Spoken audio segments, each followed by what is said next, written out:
Bollywood king খানের বাড়ি মান্নাতকে ঘিরে যেন বরাবরই ভক্তদের আগ্রহ থাকে তুঙ্গে। এবার এই বাড়ি ছাড়তে চলেছেন বাদশা। বান্দ্রার পালি হিলের এক অভিজাত অ্যাপার্টমেন্ট হবে খান পরিবারের নতুন ঠিকানা, যেখানে বিটাউনের বেশ কিছু তারকা তার প্রতিবেশী হবেন।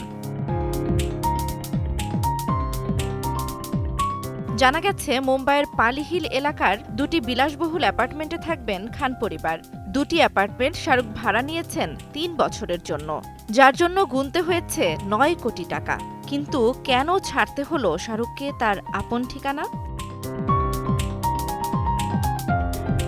এবছরের শেষের দিকে মান্নাতের সংস্কার কাজ শুরু হবে। ২ বছরের জন্য এই সংস্কার কাজ চলবে, আর সেজন্যই কিং খান আর তার পরিবার বান্দ্রার পালি হিলের অ্যাপার্টমেন্টে যাবেন। ডুপ্লেক্স এই অভিজাত অ্যাপার্টমেন্টে শাহরুখ, তার স্ত্রী গৌরী খান, মেয়ে সুহানা আর ২ ছেলে আরিয়ান ও আবরাম সবাই থাকবেন। অ্যাপার্টমেন্ট দুটি ৩৬ মাসের জন্য ভাড়া নিয়েছেন শাহরুখ। আবাসনটি ১৫ তলা বিশিষ্ট এবং একটি সার্ভিস ফ্লোর রয়েছে। কিং খান এই আবাসনের প্রথম, দ্বিতীয়, সপ্তম এবং অষ্টম তলা ভাড়া নিয়েছেন। এই ২ অ্যাপার্টমেন্টে খান পরিবারের সদস্য ছাড়াও থাকবেন পরিচারিকা এবং নিরাপত্তারক্ষীরাও।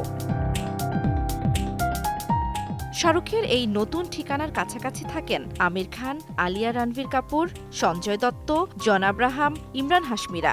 অর্থাৎ শাহরুখ খুব শিগগিরই তাদের প্রতিবেশী হতে চলেছেন। জান্নাতুল দোলনা, সময় সংবাদ।